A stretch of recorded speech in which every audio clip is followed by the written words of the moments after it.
France has now blamed the UK's labour market rules for the flow of migrants crossing the channel. As tensions with France continue to sour, the country's Interior Minister Gérald Darmanin claimed migrants are enticed by the UK's labour market. In an attack against the UK, he also claimed many smugglers are based in Britain. Despite the two sides pledging to work together to reduce migrant numbers, the minister said France is the one subject to UK policy. He told C News, "The smugglers, who organise networks and exploit women and children, are very often in Britain. Why do people go to Calais? It's to go to Great Britain. And why do they want to go to Great Britain? It's because the labour market largely works in Great Britain thanks to a large army or reserves, as Karl Marx said, of people in an irregular situation but who can work at a low cost." Obviously, if the British tightened up their legislation, they have started doing so but not gone far enough, people would no longer be in Calais or Dunkirk. It is we who are subject to British policy.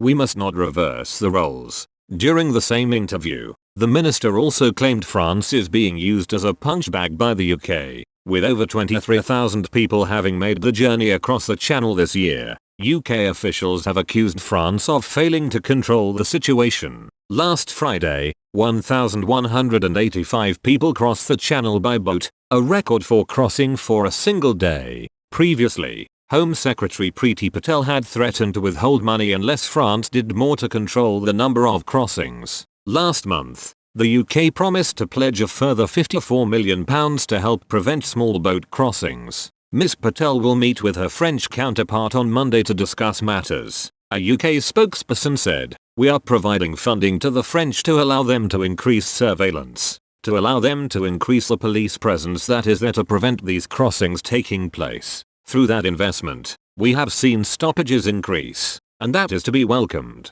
But clearly with the level of crossings we are seeing per day, more needs to be done. It is clear that we need to keep working with our French counterparts to do more to prevent these crossings, which are putting lives at risk." That is why the Home Secretary is looking to speak to her counterpart to make those points and address this unexpected rise in illegal migrants arriving from France, which we are seeing playing out in front of us. French police have claimed they cannot stop all the crossing as the shoreline is too long. Under the United Nations Convention on the Law of the Sea, there is an obligation to protect anyone in danger at sea. Article 98 also requires all masters of a vessel to help those at danger and, where possible, proceed to rescue people in distress, if informed of their need for help and if this may reasonably be expected of the vessel, and assist and follow procedures in the event of a collision.